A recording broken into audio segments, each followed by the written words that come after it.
Welcome back. BRS అధికారంలో ఉన్నప్పుడు నిరుద్యోగుల కష్టాలు తీరలేదు. సొంత రాష్ట్రంలో కష్టాలు తీరుతాయని భావించిన తల్లిదండ్రులకు కన్నీరే మిగిలింది. 10 ఏళ్ల కేసీఆర్ పాలనలో నోటిఫికేషన్స్ రాక కొందరు బలవన్మరణానికి పాల్పడ్డారు. మహబూబాబాద్ జిల్లా గూడూరు మండలం సోమ్లతాండకు చెందిన సునీల్ నాయక్ అనే పీజీ విద్యార్థి తన చావుకు కేసీఆర్ కారణమంటూ ఆత్మహత్య చేసుకున్నాడు. ఆ కుటుంబం ఎలా పరిస్థితుల్లో ఉంది, ఆనాడు ఏం జరిగింది, మా ప్రతినిధి యశ్వంత్ అందిస్తున్న రిపోర్ట్ చూద్దాం. 2021 మార్చి 26వ తారీఖు కాకతీయ యూనివర్సిటీ జ్వాలలో నిరసన ఉవ్వెత్తిన ఎగిసిపడిన రోజు. బోడ సునీల్ నాయక్ ఆత్మహత్య యత్నం పురుగుల మందు తాగి సూసైడ్ అటెంప్ట్ చేసి కూడా చనిపోయిన సంఘటన మహబూబాబాద్ జిల్లా మొత్తం సంచలనం సృష్టించింది. ఒక జిల్లానే కాదు, రాష్ట్ర వ్యాప్తంగా కూడా సంచలనం సృష్టించింది. ఎప్పుడైతే తెరాస గవర్నమెంట్, ఎప్పుడైతే కేసీఆర్ ముఖ్యమంత్రి అయిన తర్వాత నిరుద్యోగులు కూడా ఉద్యోగాలు రావాలని ఎంతోమంది కూడా బలన్మరణానికి కూడా పాల్పడిన సంఘటనలు మనం చూసాం. ఈ నేపథ్యంలో మహబూబాబాద్ జిల్లాలో కూడా బోడ సునీల్ నాయక్ కూడా పురుగుల మందు తాగి కాకతీయ యూనివర్సిటీ సాక్షిగా కూడా పురుగుల మందు తాగి బలన్మరణానికి పాల్పడ్డాడు. ప్రస్తుతం వాళ్ళ కుటుంబ పరిస్థితి ఏ విధంగా ఉంది, ఇప్పుడున్న ప్రభుత్వం నిరుద్యోగులకు అండగా నిలవడం పట్ల వాళ్ళ ఎలాంటి స్పందన ఉందో వాళ్ళని అడిగి తెలుసుకుందాం. ప్రస్తుతం బోడ సునీల్ నాయక్ వాళ్ళ ఇంటి వద్ద మనం ఉన్న వాళ్ళ తల్లిదండ్రులు మనతో ఉన్నారు. అసలు వాళ్ళని అడిగి తెలుసుకుందాం, అసలు ఏం జరిగింది, బోడ సునీల్ నాయక్ గల బలన్మరణానికి గల కారణం ఏందో వాళ్ళని అడిగి తెలుసుకుందాం. చెప్పండి, మీ సునీల్ నాయక్ ఎలా చనిపోయిందో, అసలు ఏంది? సునీల్ నాయక్ ఎట్లా అంటే అన్ని ఉద్యోగంలా గవర్నమెంట్ తెలంగాణ ఉద్యమం చేసి ఆయన నౌకరీ రాలేదని చనిపోయిండు. చనిపోతే ఆయన కేటీఆర్ వాళ్ళు ఎందుకు చనిపోయిండు ఏందని కొద్దిగా మాతో ఫోన్లో కూడా మాట్లాడి బిడ్డ నీకు ఒక నౌకరీ ఇస్తాం, ఒక జాబ్ ఇస్తాం, ఇల్లు ఇస్తాం అని చేసి ఇస్తే మాకు జాబ్ రాలేదు, ఏం చేయలేదు. ఇప్పుడు దాకా మాకు ఏం నౌకరీ లేదు, ఏం లేదు. ఇల్లు ఇస్తామంటే ఇల్లు లేదు, ఏం లేదు. అంతనే మళ్ళీ ఇప్పుడు ఇలా రేపు కులగొట్టు ఇల్లు అని కులగొట్టించారు. ఇగో ఈ పరిస్థితిలో ఉన్నాం మేము. ఏమి ఇల్లు ఇవ్వలేదు, ఏమి ఇవ్వలేదు. మరి మీ కొడుకు ఎంతవరకు చదువుకున్నాడు, ఏమేమి జాబ్లోకి ప్రిపేర్ అయ్యిండు? అంటే బ్యాంక్ ఇది చేసిండు, బ్యాంక్ ప్రిపేర్ అయ్యి మళ్ళీ దానికి నౌకరీ వస్తుందని అనుకున్నాడు. అయితే జాబులు అయితే కేసీఆర్ జాబులు తీయలేదు.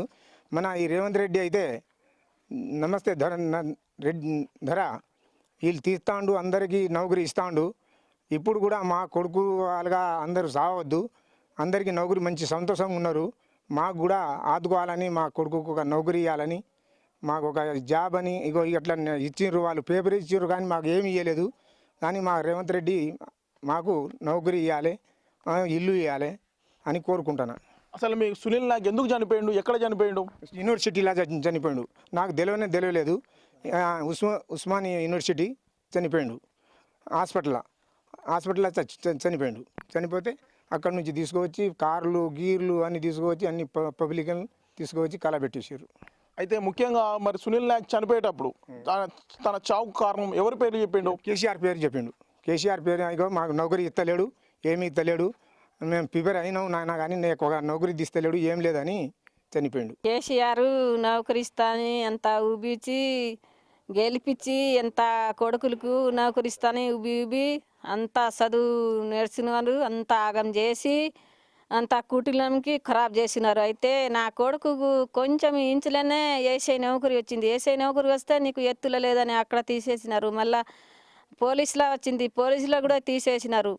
మళ్ళీ అయ్యరలో కూడా వచ్చింది, అది కూడా తీసేసినారు. కేసీఆర్ దొంగ. తెలంగాణ వస్తే అందరికీ కుటుంబానికి అందరికి పిల్లలకు జాబ్లు ఇస్తా అంతా చదువుని అని చెప్పి గెలిచిండు. నా కొడుకు కేసీఆర్ అయినా చెప్పి నా కొడుకు చంపేసిన అయినా మరి మంచి చదువు నడిచిండు. నా కొడుకు అయితే మంచి నడిచిండు. నీకు జాబ్ తెస్తే నేను సాదుకుంటా అన్నాడు. పెళ్లి చేసుకోకూడకంటే నాకు నౌకరీ వస్తేనే చేస్తా అమ్మా అన్నాడు. పోయి అని ఎన్ని రోజులు చదువుకోవాలి, నాకు నౌకరీ లేదు ఏం లేదని పోయి యూనివర్సిటీలో పోయి పురుగు మందు తీసుకొని తాగినప్పుడు మళ్ళీ ఫోన్ వేసి నేను మందు తాగినమ్మా అన్నాడు. అంటే ఎందుకు తాగినారు కొడుకంటే నాకు నౌకరీ లేకుండే తాగినా అన్నాడు. అక్కడ ఊరికే దాగా తెచ్చి ఎంజీలో వేసినారు. అందరూ వచ్చినారు పోయినారు. మళ్ళీ చనిపోయినప్పుడు 5 లక్షలు అమ్మ తల్లికి ఇస్తా అన్నారు.